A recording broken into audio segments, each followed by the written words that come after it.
ഇവിടെ വരാൻ സാധിച്ചതിൽ ഞങ്ങൾക്ക് സന്തോഷമുണ്ട്. എല്ലാവിധത്തിലും നന്ദി ഞങ്ങൾ പ്രകടിപ്പിക്കട്ടെ.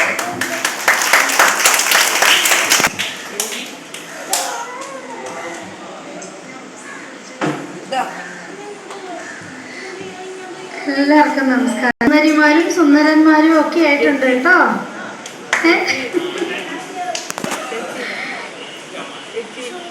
നിങ്ങളെ കാണാൻ വേണ്ടി മാത്രമായിട്ട് വന്നത്. വേറെ എനിക്ക് എറണാകുളത്ത് ഒരു പരിപാടിയില്ല. ആരാ ഇങ്ങോട്ട് വിട്ടേന്നറിയോ? വിട്ടതെന്ന് പറയാൻ നമ്മളൊരിടത്ത് എത്തിപ്പെടണമെങ്കിൽ ഒരു ദൈവത്തിൻ്റെ ഒരു നിയോഗം ഉണ്ടാവണമല്ലോ, അല്ലേ? ഇത്രയും സ്കൂളുകൾ ഉണ്ടായിട്ടും നിങ്ങൾക്ക് വേണ്ടി ഇങ്ങനൊരു നല്ല സ്കൂൾ ഇവിടെ ഉണ്ടായത് ദൈവത്തിൻ്റെ നിയോഗമല്ലേ, അല്ലേ? അപ്പം അതുപോലെ അഞ്ജിത ചേച്ചി ഇവിടെ വരാനുള്ള കാരണവും ഒരു ദൈവത്തിൻ്റെ കൈയാണ്. അത് റുക്സിയാണ് എന്നെ ഇങ്ങോട്ടേക്ക് എപ്പോഴും നിങ്ങളുടെ കാര്യം പറയും.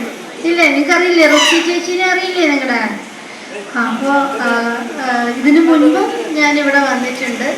അതും റുക്സി പറഞ്ഞിട്ട് തന്നെയായിരുന്നു. പിന്നെ ഇത്രയും കുഞ്ഞു കുട്ടികൾക്കുള്ള കുറച്ച് ടോയ്സാണ് കൊണ്ടുവന്നിരിക്കുന്നത്.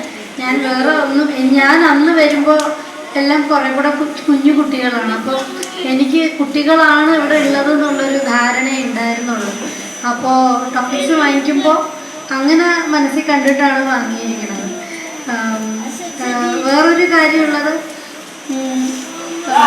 നിങ്ങളുടെ ഈ ഒരു സമയം ഇന്ന് ഇവിടെ എത്തണം എന്നൊരു ദൈവനിശ്ചയം, അതുകൊണ്ട് വന്നു.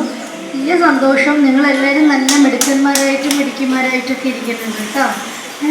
അതിന് ഇവിടുത്തെ ടീച്ചേഴ്സിനെയും ഇവിടുത്തെ മാനേജ്മെൻറ്റിനെയും എത്ര അപ്രീഷിയേറ്റ് ചെയ്താലും മതിയാവില്ല. കാരണം നിങ്ങളെ സ്വയം പര്യാപ്തരാക്കിക്കൊണ്ടിരിക്കുകയാണ്, ഇല്ലേ? നിങ്ങൾക്ക് ബേക്കറി സാധനങ്ങളൊക്കെ ഉണ്ടാക്കാൻ അറിയില്ലേ? ഇല്ലേ? പേപ്പർ ബാഗ് ഉണ്ടാക്കാൻ അറിയില്ലേ? എത്ര പേർക്ക് അറിയാം? എനിക്കറിയില്ല പേപ്പർ ബാഗ് ഉണ്ടാക്കാനൊന്നും. അപ്പൊ നിങ്ങൾക്ക് അതൊക്കെ അറിയാം.